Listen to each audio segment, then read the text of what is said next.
This is for educational use only.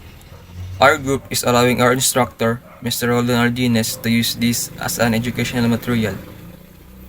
Our topic is global citizenship. First, let's discuss about the learning outcomes. At the end of this video, the student will be able to understand the concept of global citizenship and its ethical obligations, learn the political, economic, cultural, and social factors influencing the global movements of people, especially OFWs, analyze the political and legal challenges faced by OFWs in host countries, identify the economic motivation for migration, and explore the cultural and social experiences of OFWs. Good day, everyone. I have assigned to discuss with you articulate a personal definition of global citizenship.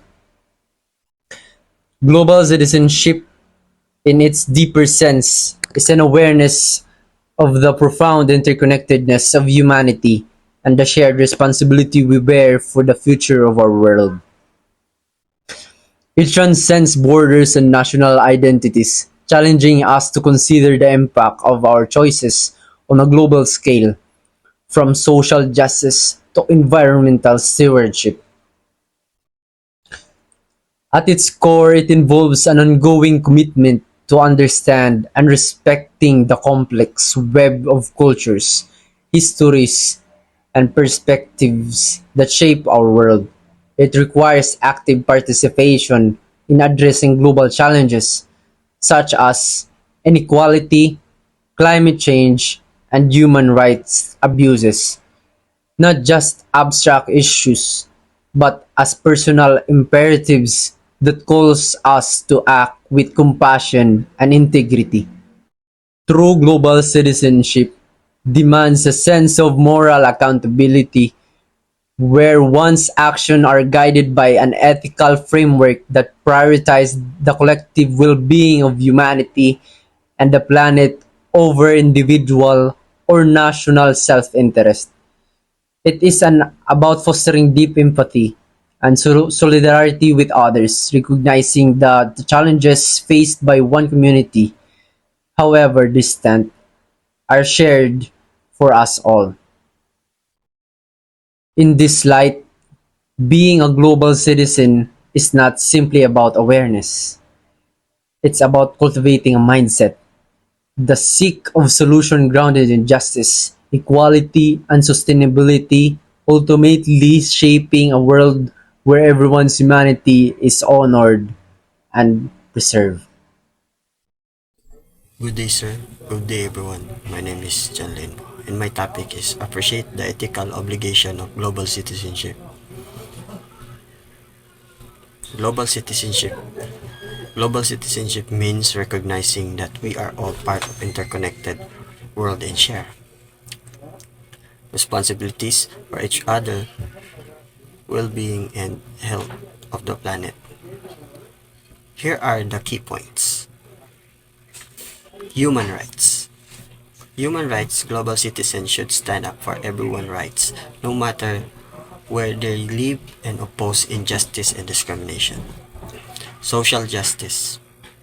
It's important to work towards fairness and equal opportunities, helping reduce poverty and inequality. Environmental responsibility. We have a duty to protect environment support, to sustain practices, and addressing issues like climate change. Cultural respect. Global citizens respect different culture, promoting understanding and rejecting prejudice.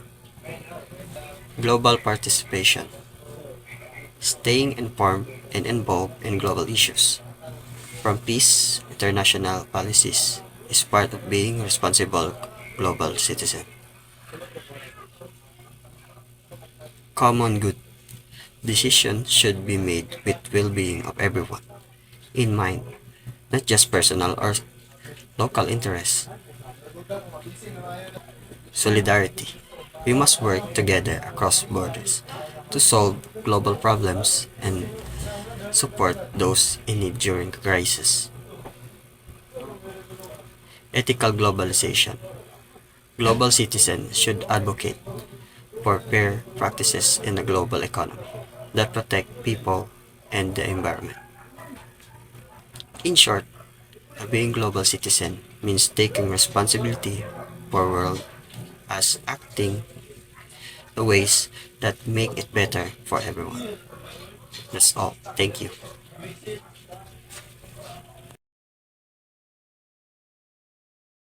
Overseas Filipino workers, or OFWs, often find themselves vulnerable to the political dynamics of their host countries, as well as the quality of diplomatic relations between the Philippines and these nations. The political stability of a host country can significantly impact OFWs' safety and job security. For instance, during times of political unrest or conflict, OFWs may face threats to their well-being and may need to rely on evacuation or support from their home government. Moreover, government policies regarding migration and labor protection laws play a crucial role in shaping the experiences of OFWs. These policies can dictate the level of rights and protections afforded to workers abroad, influencing their working conditions and overall treatment. Visa regulations are another critical aspect. Restrictive or overly complicated visa processes can limit opportunities of OFWs and increase their susceptibility to exploitation. In times of crisis, abuse, OFWs often look to Philippine government for advocacy and support. The effectiveness of this support can vary widely depending on the responsiveness of the government and the existing diplomatic ties. Ultimately, the interplay of these factors, political stability, labor laws, and government support, determines the rights and well-being of OFWs, making their situation a complex and multifaceted issue that deserves careful attention and action.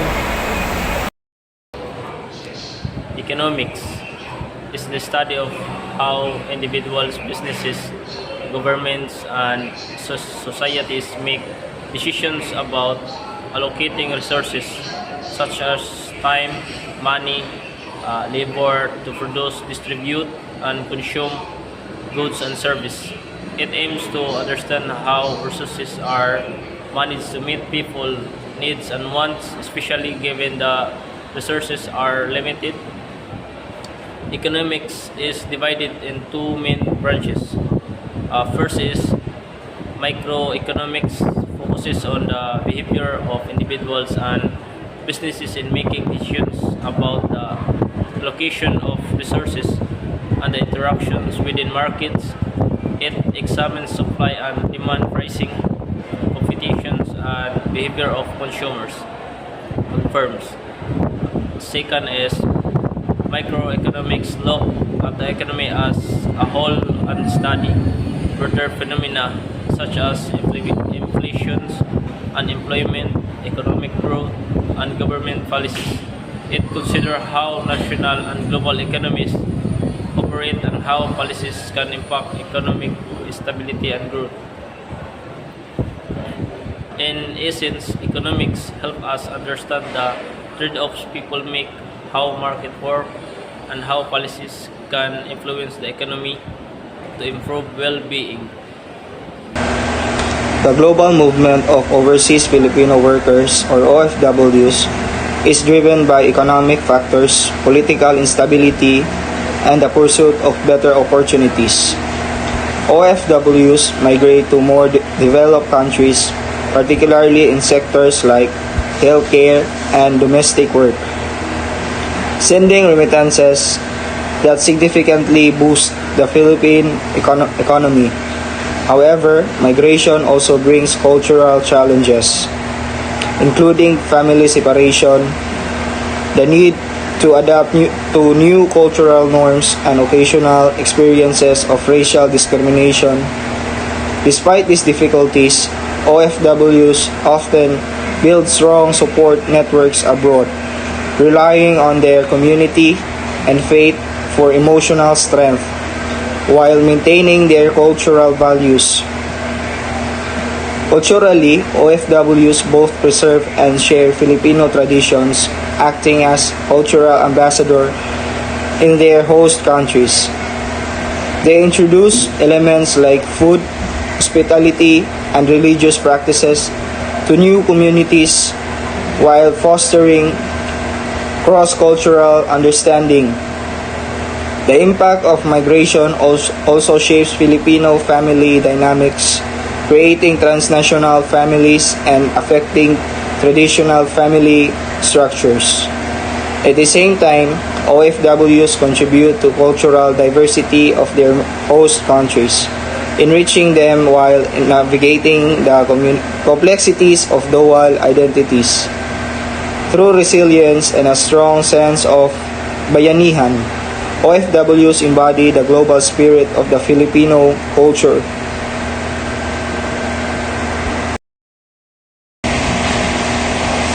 Overseas Filipino workers or OFWs are integral to the global labor force, significantly contributing to the various sectors worldwide.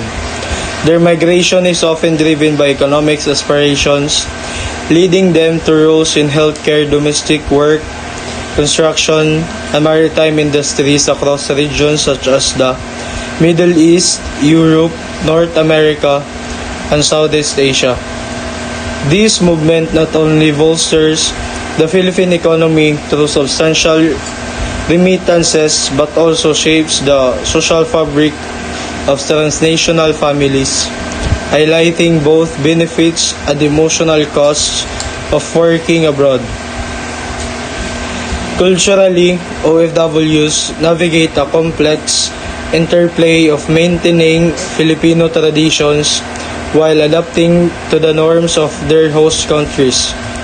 This cultural hybridization involves preserving native practices like language and religion, alongside integrating aspects of the local culture, resulting in a unique transnational identity. However, challenges such as labor exploitation, social isolation, and discrimination remain significant issues that OFWs confront in their daily lives.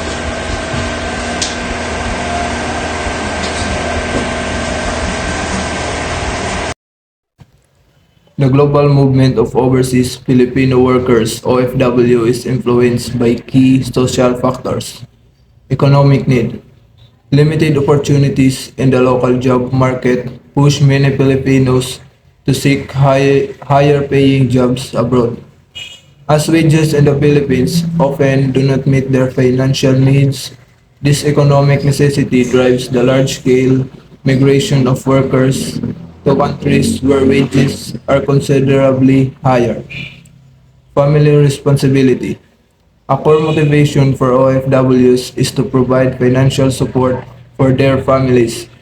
The remittance they send back home are essential for covering living expenses, education, healthcare, and even business investments, making this a key factor in the decision to work abroad.